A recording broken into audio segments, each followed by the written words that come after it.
part of the Press Play Podcast Network.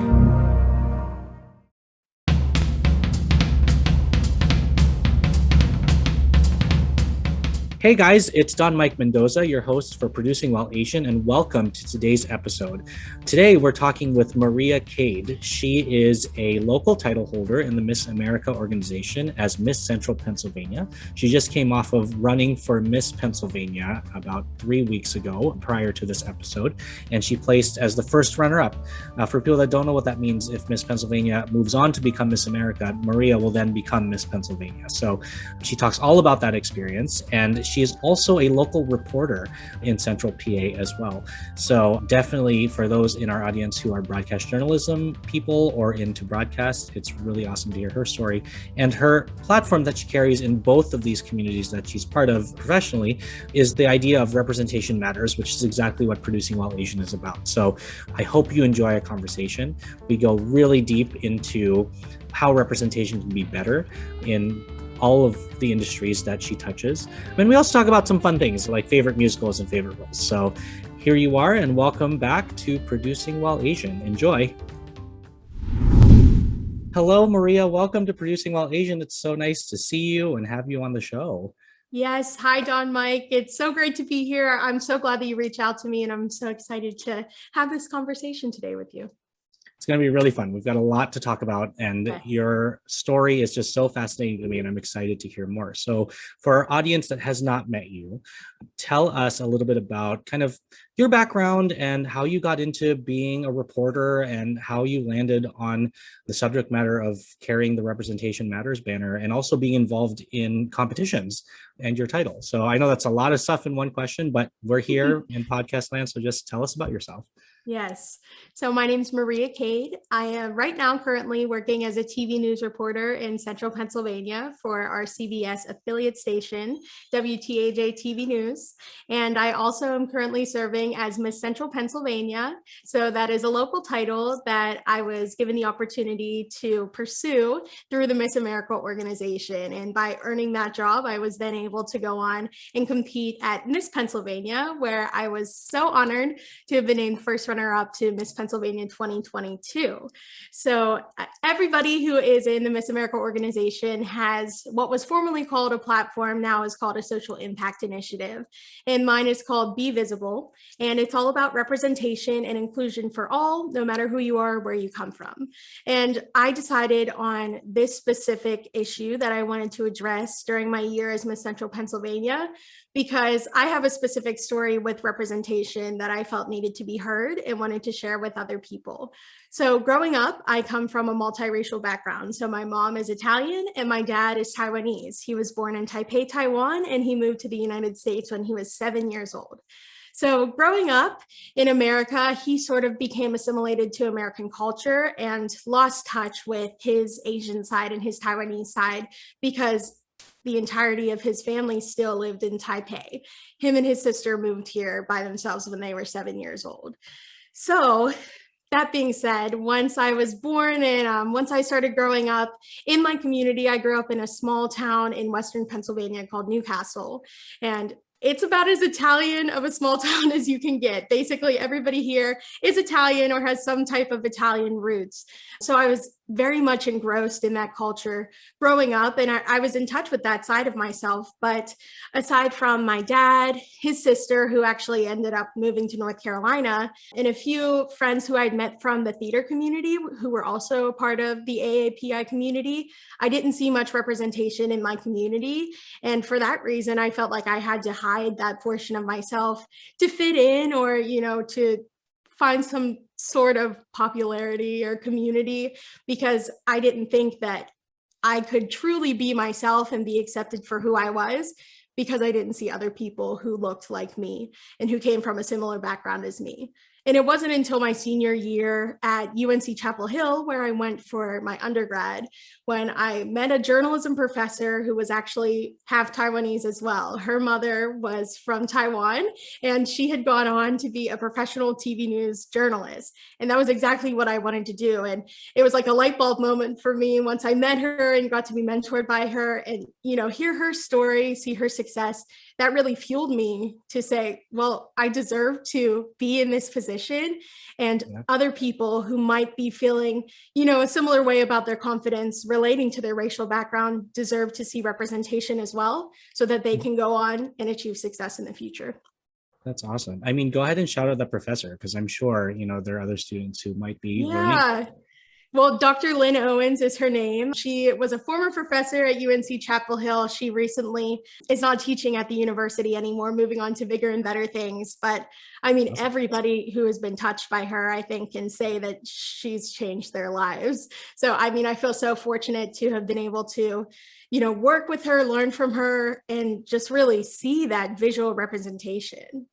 Yeah. So where did so there's your professor, but then where did kind of your drive to go into journalism come from? Was that something that came from high school or from growing up? Kind of where did that light bulb go off in addition to being mentored by her? Mm-hmm.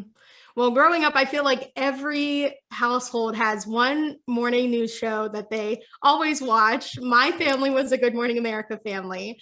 Nice. And I would grow up and I would see these incredible people, telling stories from around the country every single day. And I always loved storytelling. I loved reading ever since I was a little girl.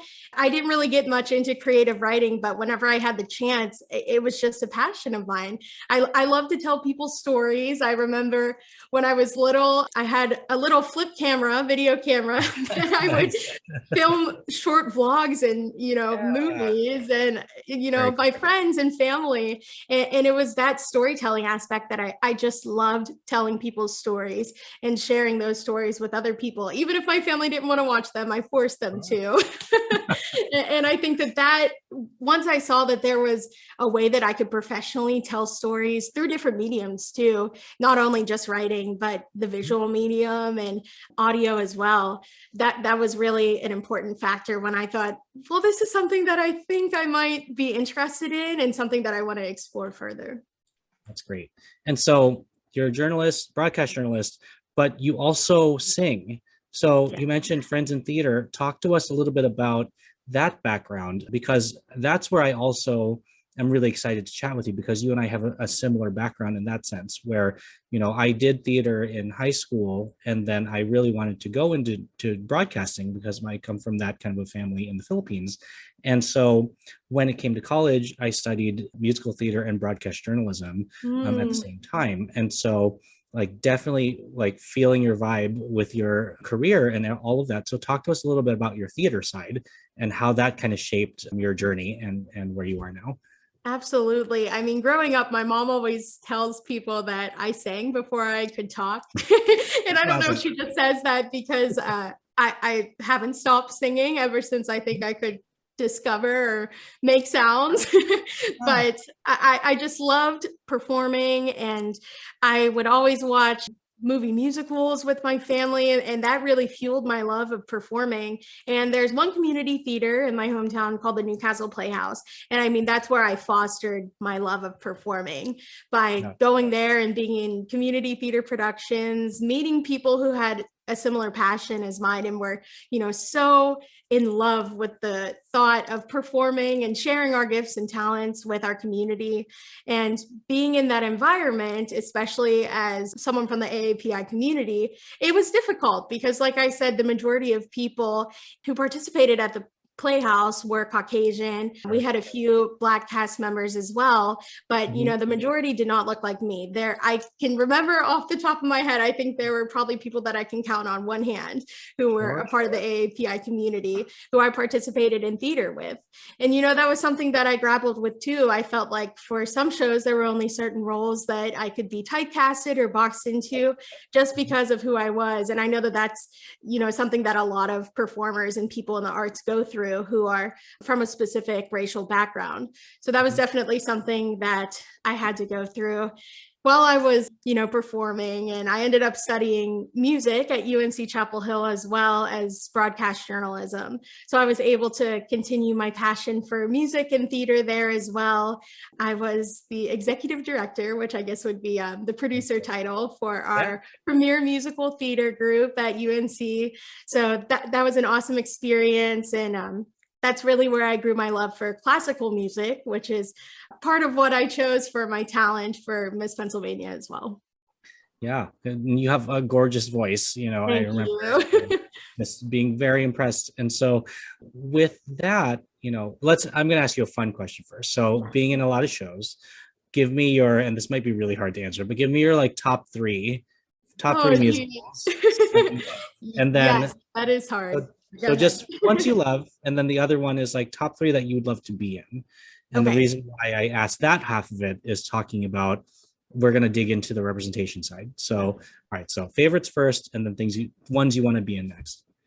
Some of my favorites that I've already gotten to do, my senior high school musical, this will forever be a special memory for me. It was my first chance to, fully lead a production. I was Tracy in Hairspray.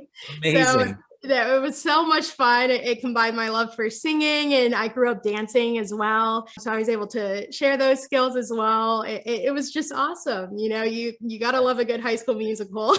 Oh, yeah. And then another role that I had such a fun time playing was Rona Lisa Peretti in the 25th annual Putnam County Spelling Bee. It was so much fun. I mean, I had a chance to, use my improv chops, since if you're familiar with the show, it's a lot of back and forth between Rona and then the principal. We were the ones who were running the spelling bee. So that was awesome to get to play with the audience and have that interaction. It was so much fun. And then a smaller scale show that I had an awesome time doing was a production of Ghost Quartet, written by Dave Malloy. He is the composer of Natasha Pierre and the Great Comet of 1812, which is one of my all-time favorite shows. I got to see it when it was on Broadway, and amazing. I missed that one. I'm so sad.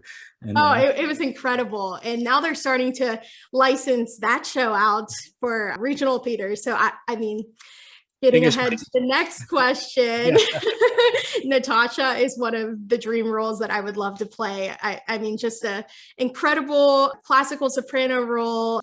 And the role was portrayed originally, I think, in all of the major productions by women of color as well, which is, so incredible to see that representation. Definitely. So that's one. Give me two more. Okay. And rate like ethnicity barred, Yeah. Why don't you give me two other roles that you would have dream of playing that you'd love to be in?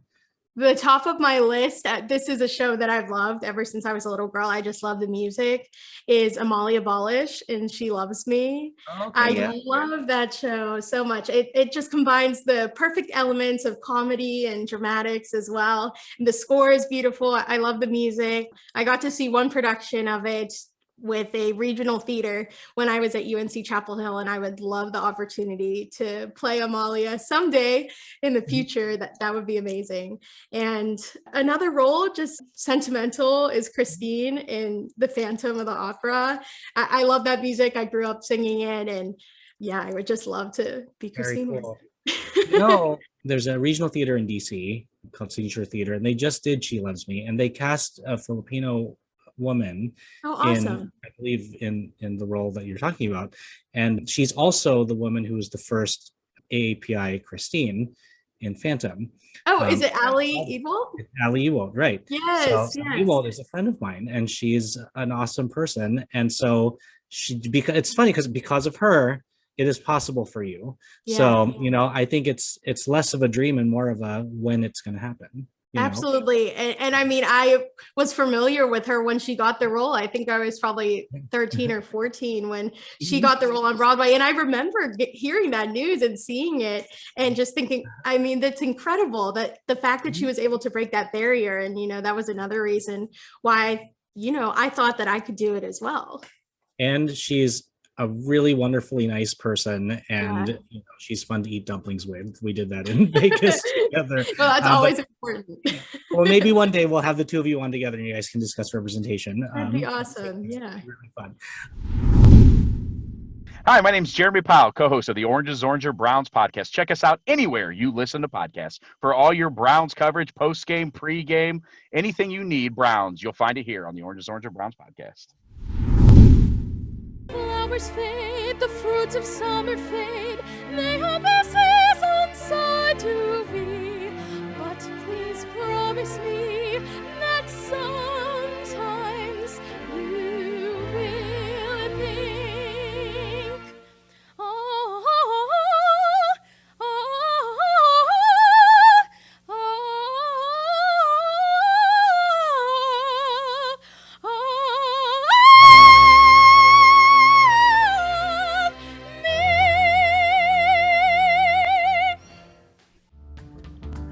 I'm Maria Cade, and this is Producing While Asian. When you were growing up and looking in the media and kind of figuring out role models, I feel that, and correct me if I'm wrong, a lot of your role models were probably on your Italian side, kind of following those images in the media. When you were looking for the other half of you, talk to us a little bit about that struggle of like not being able to find somebody that you could identify with. And if you did find someone who did, who was someone you identified with, who were they and why? Absolutely. Well, I'm thinking for the journalist side of me, the people who I saw on TV represented were Ginger Z, Ann Curry before she was off of the Today Show, Juju Chang more recently. And that's probably about it. In my local TV market specifically, I don't believe that there are any Asian American journalists in my local TV market. At my station too, I'm the only AAPI person period at our station. Oh, wow. Yeah, we had one engineer who recently retired, Pat. He was in the AAPI community, but he recently retired. So now it's only me. And especially being in a TV market that is largely rural Pennsylvania, we covered 10 different counties, people from the top of the state all the way down to the bottom, right in the middle. There is a need, I think, for people of different racial identities to tell stories of people living in those areas. And that was one of the reasons too why I wanted to get into journalism, was because these are stories that people need to have told. And if there's not somebody who can relate to them on, specific levels that can tell them adequately, they're not doing those people justice. They're not doing the viewers justice who need somebody to tell their stories. That's definitely something that I've grappled with. Once I officially did get into the field, it was a struggle at first to get into, but once I did officially get this first position, that was a mission that I wanted to uphold and, hold myself to, is telling specific stories for underrepresented people, because, I don't have the extensive history of everybody who's worked at my station, but I can say that it's been limited for minority journalists. Yeah. So kind of lean more into that. Tell us more about, that. And pressure is probably the right word, like the pressure of carrying that mantle in your community, of someone described it as being the only, like people that are onlys. Tell us how that feels, and kind of how you experience that on your day-to-day basis, how you work through that, because I'm sure there are moments of joy for sure, but then moments that are more challenging that kind of push you. So tell us a little bit about those experiences. Absolutely. Well, I like to look at every situation with a more glass half full than glass half empty perspective. Sure. So it's definitely an honor for me to be able to be the person who is, carrying that mantle and telling those stories intentionally. But, like you said, there are challenges. It's hard sometimes to be the only person in a newsroom that is celebrating Lunar New Year and wants to tell a story about this, but maybe you're directors and producers might not want to put it on air since there might not be as many people who connect to that. I think it's still important because there are viewers in our area who do relate and who do connect to those stories, and they need to be told. So it's definitely a challenge. I feel like sometimes I'm picking and choosing which stories I want to tell, based on the day and everything. But I think it's important to continue to push and be that person to push and keep going, because if there's nobody who is pushing, then it's not going to happen at all. Exactly. And sometimes that's the hardest part. The hardest part is trying to be heard and be seen, and to find allies, really, allies who will help get your message out there, or get the story up that you want to tell. And so you mentioned kind of a little bit about the idea of gatekeepers, which was, producers and directors. So being a broadcast journalist, and I knew this really well in school, where I'm sure you're still taught this now. I'm not that much older than you, but like definitely, we learned that we had to be like a one person band. And so in that way, that is being a producer and picking your content and picking your shots and things like that. Talk to us about that experience of being kind of self-produced most of the time, beyond the approval that you get from your superiors. Absolutely. And then we'll like slide right into the question about, on that scale that we have of 1 to producer, 1 being not at all, 5 being the middle, and producer being like, that's what I live and breathe and do. Tell us where you land on that scale and why. So Yeah, tell us.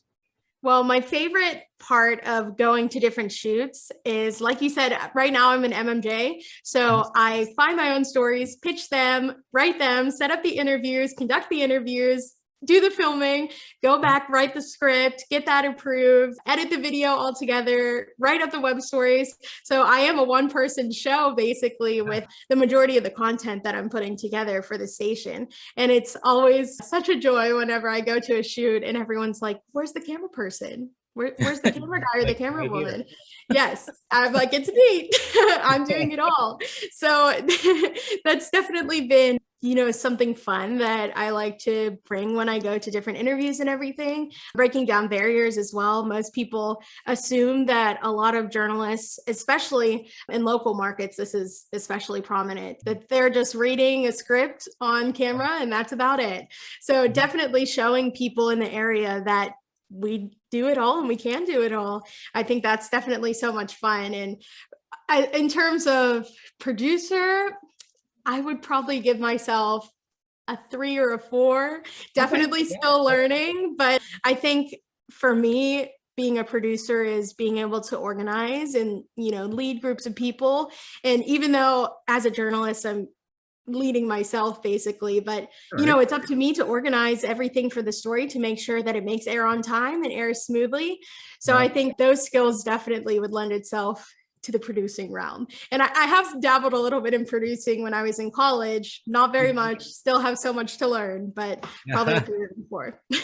Yeah, I mean, I remember when we took a class in college that was called Broadcast Journalism 2. It was the TV version there was radio side and then TV side. So in that class, you circulated, and you probably had a similar class where you play each role in the newsroom. Yep. And so the day that you are the producer for the whole thing was probably the most stressful day of my life, because it's like, you're there and you have like all your reporters out there doing their thing, and then you have your tech people, they're trying to get that together. And so I would say, even though now you've done that in the past, but now you're kind of on your own as a reporter and self-producing in most parts, you're still leading people, you're still talking to your technicians and your engineers and all of that, and your sound folks and back at the station. So you do still lead and organize, even though a majority of it is kind of on you, but you still touch it as well. And you're right, producing is about organization. It's about staying on top of things, no matter what the industry is, because we asked the producer a question because the term producer is different in every place that it exists. You think of a doctor and you're like, okay, the doctor heals people. With a producer organizes, but what? What are they doing? Like with doctors, yes, there are specialties, but it's pretty understandable what a doctor is going to do. With the producer, I feel like I get the question a lot of like, what do you do? And I'm like, well, there's a lot of answers to that question.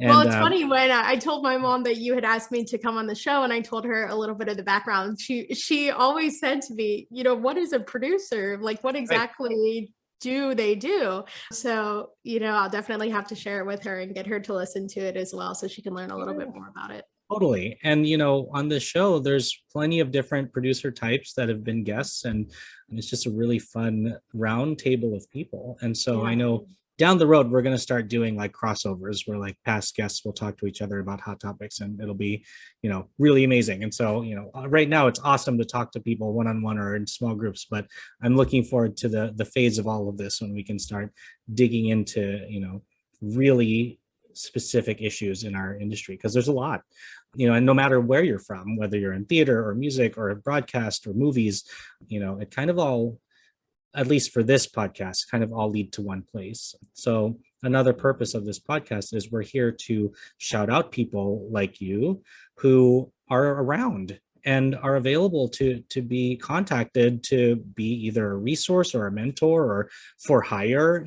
I would love for people to get gigs and jobs through Producing While Asian and to go from there. So in your opinion, given your social impact platform, what would you like to see more of in any industry really? And specifically, we'll talk about media, what would you like to see more of in terms of like practices to kind of head toward that ultimate goal of having representation be accurate in your view, what do you think would be a great thing to do?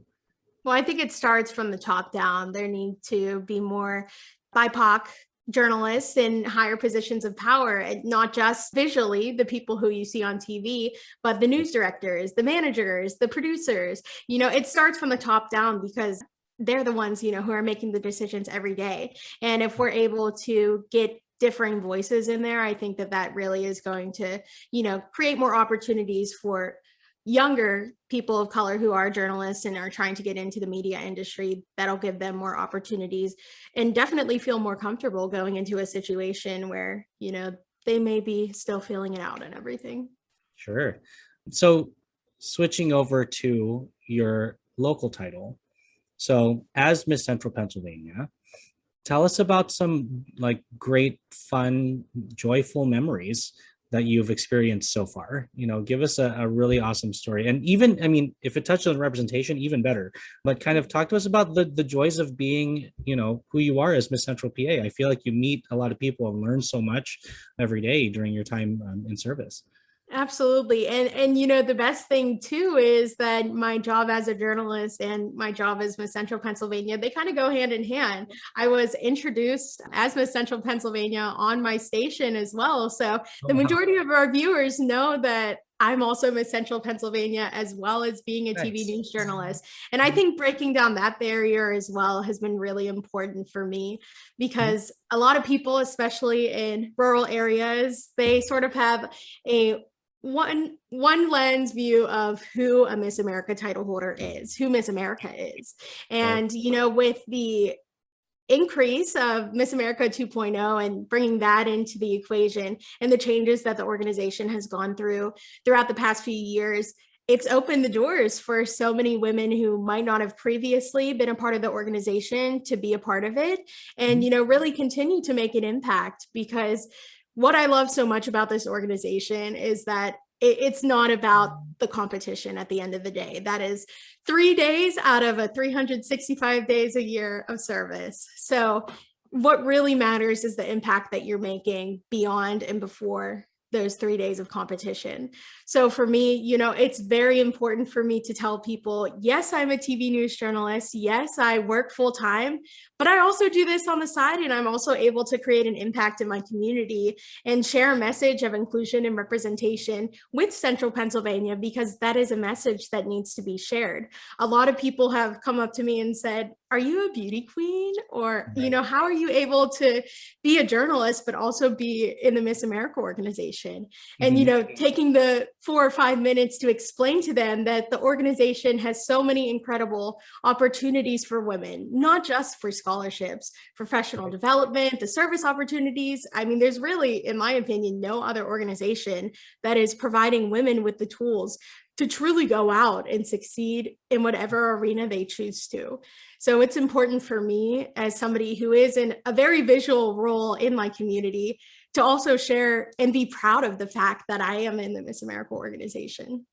You're such an awesome interview subject, because I was going to go down this road to ask you to talk about, being a title holder and what it actually means to be in your position and what the benefits are of the organization and why it exists. So I'm sorry to cut you off. Keep going. Oh, no. What I was going to say was, like you said, so many people just have in their mind an antiquated version of who a title holder is. So what I think is so important, and why local title holders are so important, is because they're the women all across the state, all across the country, who are showing people, visually being that representation of who a title holder is now. Of course, we have incredible state representatives and one incredible national representative, Emma, who I'm sure if you're familiar, she's the first Korean American Miss America, which is amazing. And is she the first one from Alaska? I think so. Yeah. Yeah, it was like a lot of firsts, so it's really exciting. Yeah, definitely a trailblazer, and she's been doing an incredible job. But, there's only 50 state title holders, one national title holder, but there are thousands of local title holders who are the ones in their communities making those small changes and ripple effects. If we all work together as local title holders and do those jobs and make that impact in our communities, that's how the impact is going to be forwarded throughout the whole nation. That's how more people are going to know what this organization is about, by the work that the local title holders are doing. Talk to us a little bit more about that. What's a typical day for Miss Central Pennsylvania? Who do you visit? Who do you meet? Kind of what are some of the goals that you accomplish in your day-to-day service? Well, a lot of my schedule is working around my work schedule as well. The shows that I'm on for WTAJ are our early evening shows. So that's 5:30, and 6 o'clock. So the majority of my morning is spent getting my interviews ready and prepped and getting my stories all put together. I've been fortunate enough to create a classroom curriculum that is a part of my social impact initiative, similar to Be Visible. It has 7 different steps. Each of the letters of Visible stand for something different. And I've been able to take that curriculum into schools, not only in Central Pennsylvania, but also I'm from Western PA. So I've also been able to touch some schools and students there as well. And, sharing a message of inclusion and diversity, and the fact that as youth, I think that it's so important for them to have tangible things that they can see, feel, hear, and know that they can truly go out and achieve success. So aside from the curriculum, I've also created a book drive that is specifically targeted at creating and collecting books that are highlighting people of color as the protagonists. So when I'm able to go into these schools and share my curriculum with Be Visible, I've also been able to donate books to their libraries as well, so that when those children want to go check out a book, maybe in the past there might not have been a character who looks like them. Now they'll have that opportunity to do so. Growing up, I can think in my library too, there were definitely no stories with Asian protagonists that I can think of. In my library. So, and I was able to donate books back to my pre-kindergarten school as well. So, I mean, that was just such a full circle moment for me to be able to give back to the kids in the school that I went to. So even though I didn't have the opportunity to see that, now they have the opportunity to. Yeah, that's amazing. And I agree with you. I didn't have a lot of Asian representation, let alone Filipino representation in my youth library in my house. I think the one book that I remember that had like Asian people in it was, and I don't know if I need to revisit it because I'm not sure if it's actually offensive or not, but it's the book that's like, it's like 9 Chinese brothers or something, and like each one has a different story. And yes, I do think I remember that. Yeah, one of them like lost his head or something. Yes. It's like really, yeah. So, but that's about it. Like I don't have any like, nursery stories or elementary school books that I read that were primarily Asian people. For me, I was a kid in the 90s. So like my role models were like the yellow Power Ranger was one, the original. And then there was Paolo Montalban, who was in Cinderella with Brandy. Oh, yes. And so, and like Jackie Chan, those were the ones that I remember being the like theater acting creative professionals that I kind of looked up to.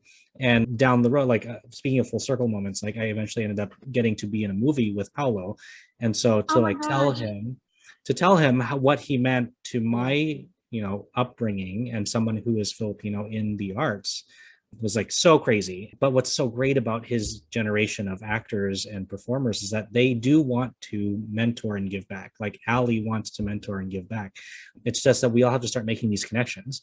And so, that's why I do this podcast, because I hope to be a connection between people from different parts and different age groups within our community, within our industry, to build those connections. So it's really awesome to hear, your journey. And I hope that there's somebody that listens that this resonates with, that they're going to, be like, wow, yeah, I can be a journalist. I can be, Taiwanese American or Taiwanese Italian American and be, on network television in my community and run for Miss America, in my state or wherever.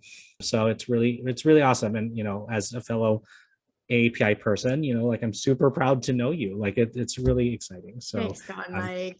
Yeah, congratulations on all of your No, success. thank you. And I mean, one of the things that I've loved the most, especially even in, it's only been a few weeks since the Miss Pennsylvania competition occurred, but the amount of people that have just reached out to me, hearing my story or the words that I shared on the Miss Pennsylvania stage and just said that, my words inspired them to, go out and achieve some goal that they had, but they didn't think that they could. That means everything to me. Even if only one person decided to come forward and say that to me, I would have done my job.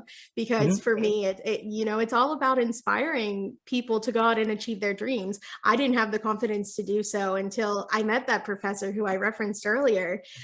And I think it's important for people to find that confidence in themselves as early as possible. So then they can go out and continue to inspire other people like I hopefully have. For sure, for sure. Hi, my name is Sam Post, owner of Phenomwell CBD store and phenomwellcbd.com. That's like phenomenal, phenomwellcbd.com. Tune in where we talk with experts about how the amazing hemp plant can make a difference for people's health and well-being from the Press Play Podcast Network.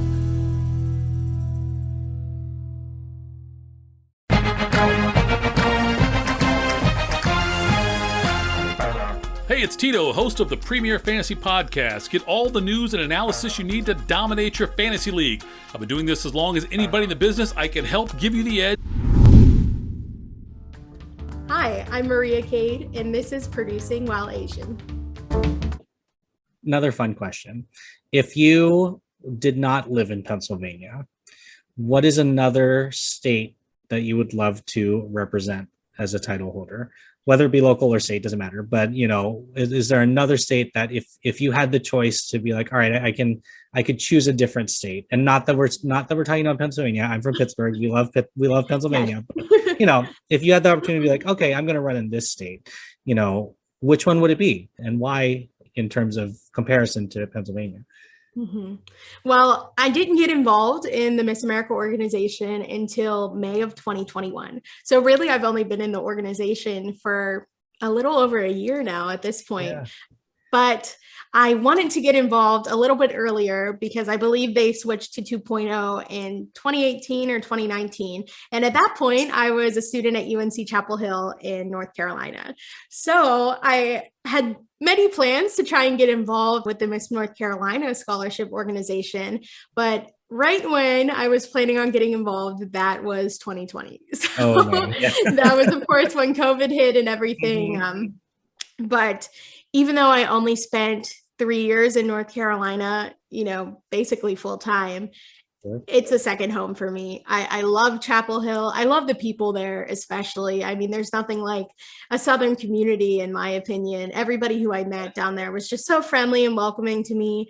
And when I went down to UNC, I only knew one other person going into that situation. So making a huge life shift, going to college, 9 hours away from my hometown, my family, everything that I knew, it was a big shift. So definitely I give all the props to everybody there who welcomed me with open arms into their community, and the theater community especially too, because that's where I found my home at UNC, and so many of my friends who I talk to every single day still. So definitely North Carolina would probably be a place that I would love to represent. I also lived in New York City for a few months. I interned with ABC News this past fall in 2021 with Good Morning America and GMA3. So I spent a few months in New York City too. I don't know if I would be able to represent the entire state to the best of my ability since I only know New York City, but that would probably be a third option.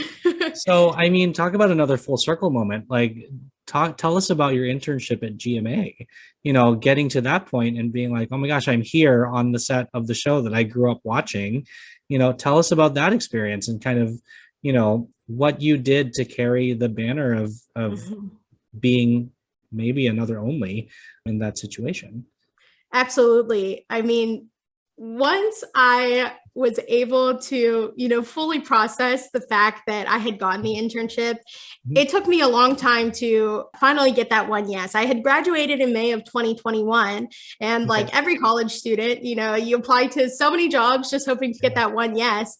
And I think it was application. I kept a spreadsheet of everything I applied to. If I got an interview, a yes, a no, a maybe. And I think it was number 154, 155. Wow. And everything before that had been a no. Oh my God. So, wow. Yes, for I mean, me, that's great that you kept track, because like yes, I'm the kind of person that's like traumatized by no. So I'm like, I'll just not remember that. But that's amazing. 155. yes. Wow.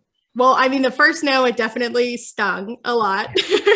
Like every confident person coming out of school, you think, oh yeah, I'm just going to apply for a job and they're going to hire me right out of school. Right, And especially coming out of the pandemic era as well, there weren't as many stations hiring specifically for what I wanted to do. Right. So I was applying for full-time positions, part-time positions, internships, anything, just so that I could, get my foot in the door and really start my professional career.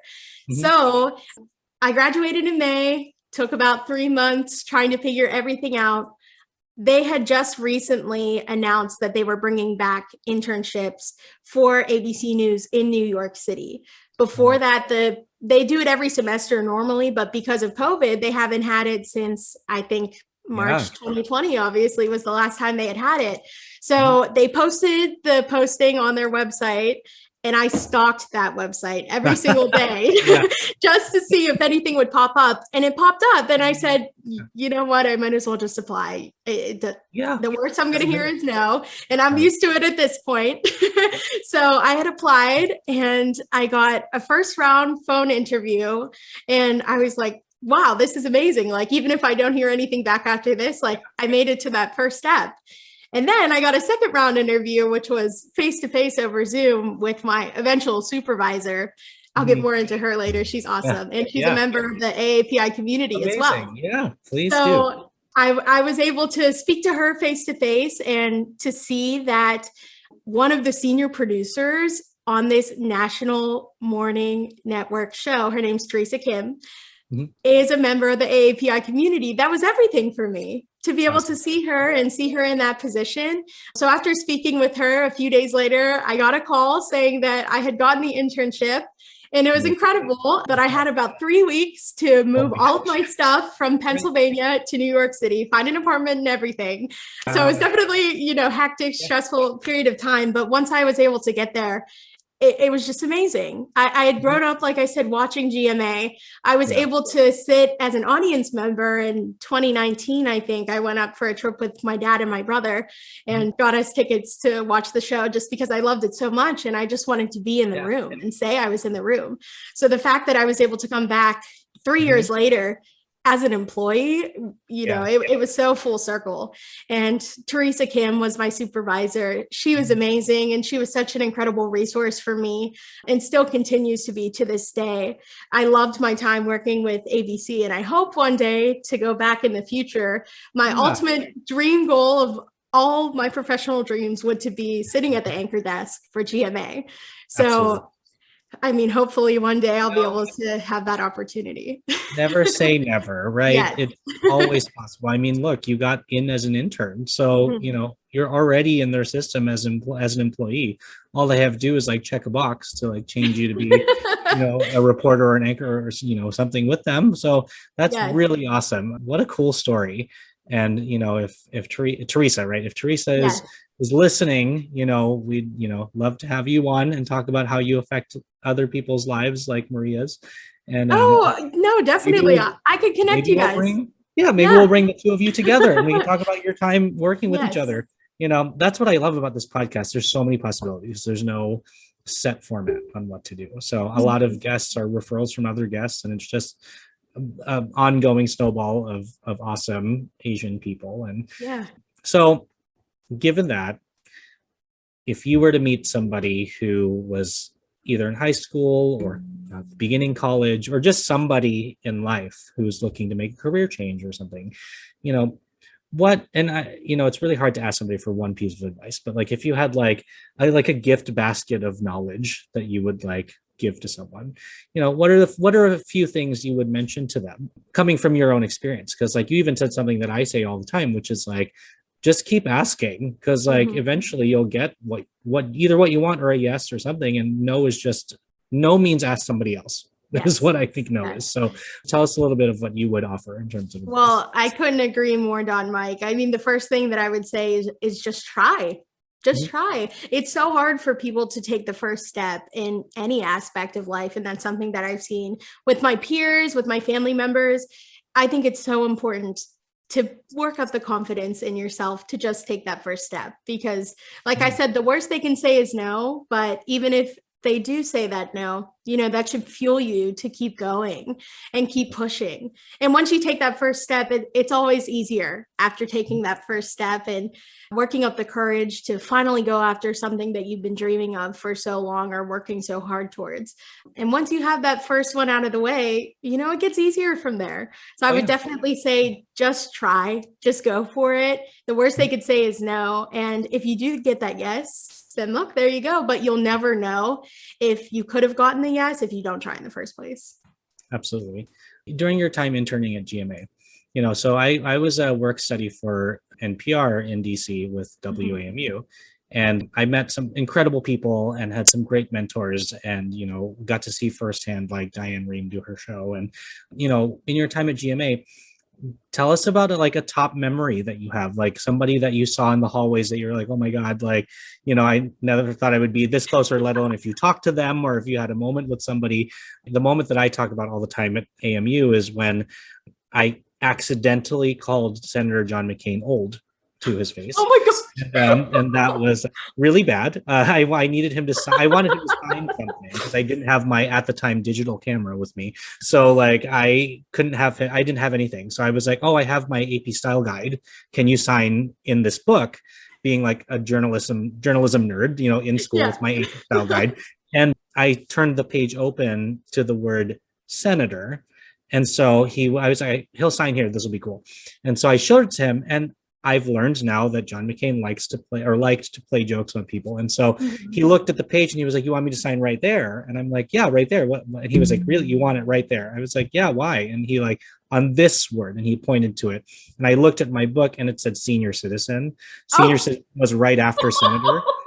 And I'm like, oh my God. I was like, no, senator. He's like, no, I know. I'm just messing with you. So, and like, talk to us about a moment, that you had at the station that you'll, remember for your life being there. Well, my position was hybrid, so I feel fortunate that I was able to go in person in the first place. Yeah. But those opportunities to actually be in our Times Square studio were, few and far between. But the fact that I was even able to go in there in the first place was incredible. There's two different buildings, if you're familiar with ABC News, that people work out of. So we have a more administrative building and then the actual building with the sets and everything that you see in Times Square. So the majority of my internship was spent in the administrative building. But once I was able to go in and observe and shadow, the anchors that I had grown up watching, that was just incredible for me. Robin Roberts will always be somebody who I look up to, not only for her journalistic presence, but just the person that she is. I mean, when I was able to speak to her just for even a brief moment there, it changed my life, because she is exactly how she presents herself on TV. Just as kind, just as giving, just as knowledgeable. And, that's exactly who I want to be as a journalist as well. So being able to have even just a small interaction with her will be something that I'll always take with me. And for a guest, my mother loves Donnie and Marie Osmond. Oh, man. And this was just a coincidence, but my name is Maria, obviously, but my brother's name is Donnie. So yes, and you're Don Mike. So my mom loved them, loved their music and everything. And Marie came on as a guest one of the days that I was working in the Times Square studio. So that was awesome to see her and meet her too, because I grew up loving their music as well. So that was cool. That's cool. I love that. And I feel like, New York is such a magical place. Like, New York can be the best and the worst place all in the same day. Oh, yeah. And it's so cool. And I love that you got to spend some time there. So, and I'm sure you brought a lot back to Central PA Oh, yeah. in terms of knowledge and skills and, especially in your job now. It was invaluable. I mean, the fact that obviously I had to wait a long time to finally get that yes, but I wouldn't change my path for anything, because everything that I learned and everything that I gained, all the opportunities that I was able to experience, if I would have gotten something before, it probably wouldn't even have been remotely close to what I was able to experience and do. So super grateful for that. That's awesome. And, hindsight's always 2020. Like you look back and you're like, wow, like, holy crap, I did that, like I was part of that. So very cool. So if there is somebody out there who wants to connect with you or, bring you into a story or, bring you into a show, cast you, I don't know, maybe as Natasha, and they want to talk to you or audition you, how can people get in touch with you? Whether, and give us all the things as you as a reporter, you as Miss Central PA, where are all the places they can touch base with you? Absolutely. Well, my primary handle for my personal and professional pages, it's pretty easy, Maria Cade TV. You can find me on Instagram, Twitter, TikTok, Facebook. You got to get on TikTok now. And for Miss Central Pennsylvania, which is where I post a lot of my advocacy work and my community service that I do, is Miss Central PA 2022. On Instagram. And I share a lot of that information on TikTok and Facebook as well on my personal pages. But for strictly Miss Central PA stream, that's all on Instagram. Very cool. And I feel like, TikTok, when it came out, for lots of us, it was like, we're in the pandemic, we have nothing to do. I guess TikTok is what we're going to get on. And like, it gave me flashbacks to like college editing rooms because I was like trying to get videos together. So I made videos for like 2 seconds and now I just watch. But, how has TikTok affected your skill set? Because I feel like it's like great practice to do this funny stuff together. So tell us about, how new social media works into your career skill set now. I agree completely. And one of the things that I wanted to do leading up to the Miss Pennsylvania competition week this year, I had so much batch content that I wanted to create and push out throughout the week that I was there so that, I wasn't thinking or being stressed about what I had to post while I was there and, getting ready for the competition and everything. So I was able to create mini movies on TikTok, vlogs throughout the week, showing off some of the things that I had done to prepare beforehand. And I am by no means TikTok famous at all. I think I definitely have less than 1,000 followers.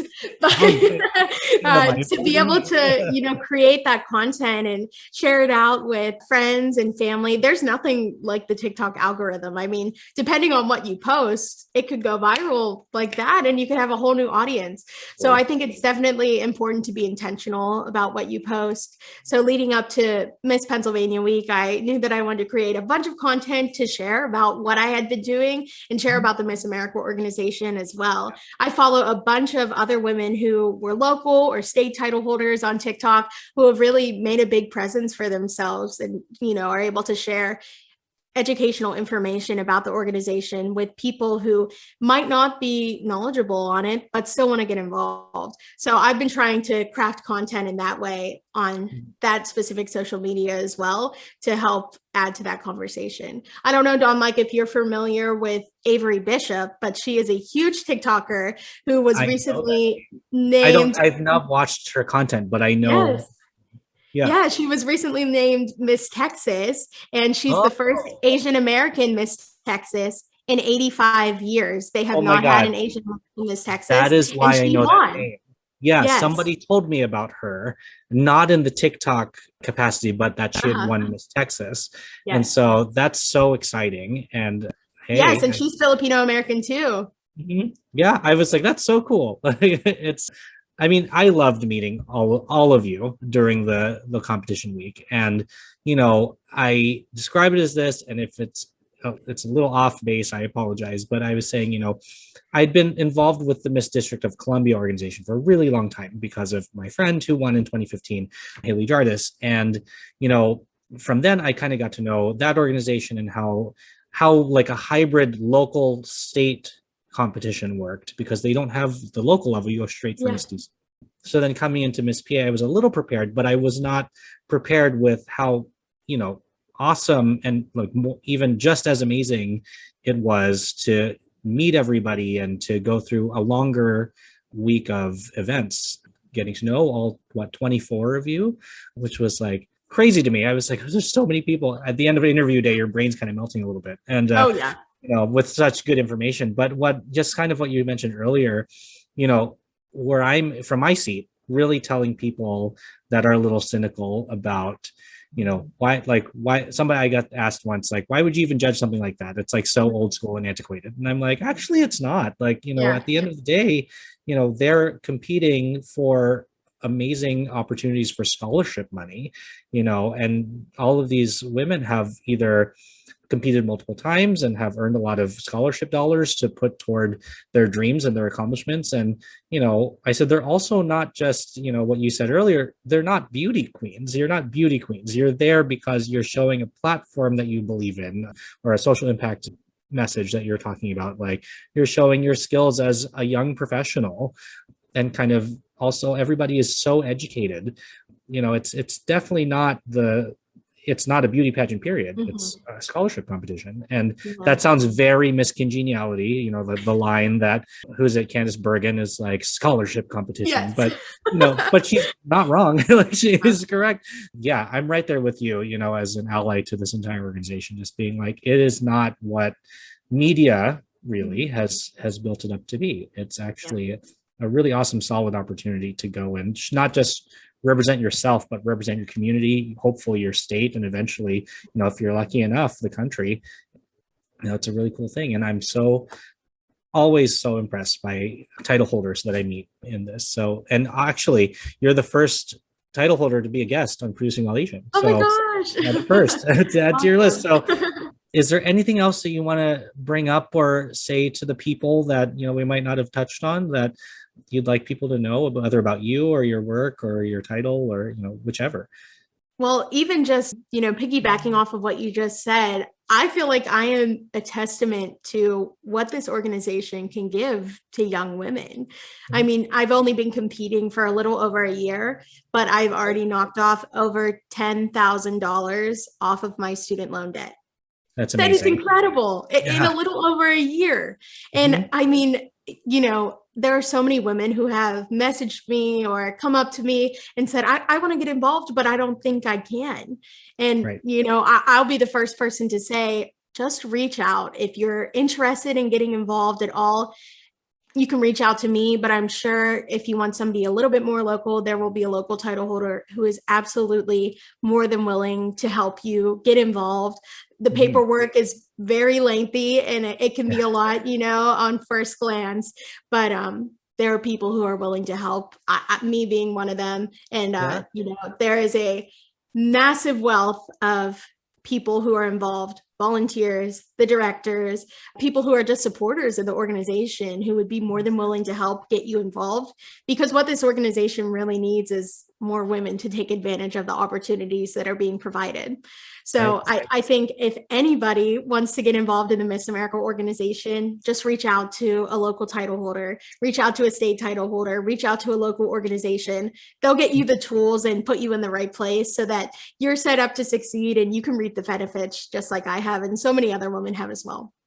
Very cool. Well, I will absolutely be watching your career and seeing where you go. And, you've got such a bright road ahead of you, which is really, really exciting to see. And I'm glad that I could be part of it during the Miss Pennsylvania week. And I, wish you all the best and know that you're welcome to come back on this show anytime you'd like. And if there's a topic that you're like, oh my gosh, I need to talk to Don Mike about this, please let me know and we can figure it out and put a show together and talk about it, because I feel like this show exists to educate not just people outside of our community, but also our community. I've learned so much about just people who share an identity with us. It's been incredible. So, and you're now added to that list of people that were here to share their message. So it was really great to have you, and I look forward to the next time that we can chat. Well, thanks so much, Don Mike, again. And I mean, the fact that you're even opening up a channel to have these conversations is so important in the first place. So thank you again for inviting me on. This was awesome. Thanks. Thanks for listening to today's episode of the Producing While Asian podcast. Our theme song was created by Luckstock. We're produced by Press Play Podcasts, and the show is edited by Michael Santos Sandoval. If you have a moment, please leave a rating and a review, and send any ideas you have to producingwhileasian@gmail.com. To follow us, stay updated, or to read our blog, visit www.producingwhileasian.com.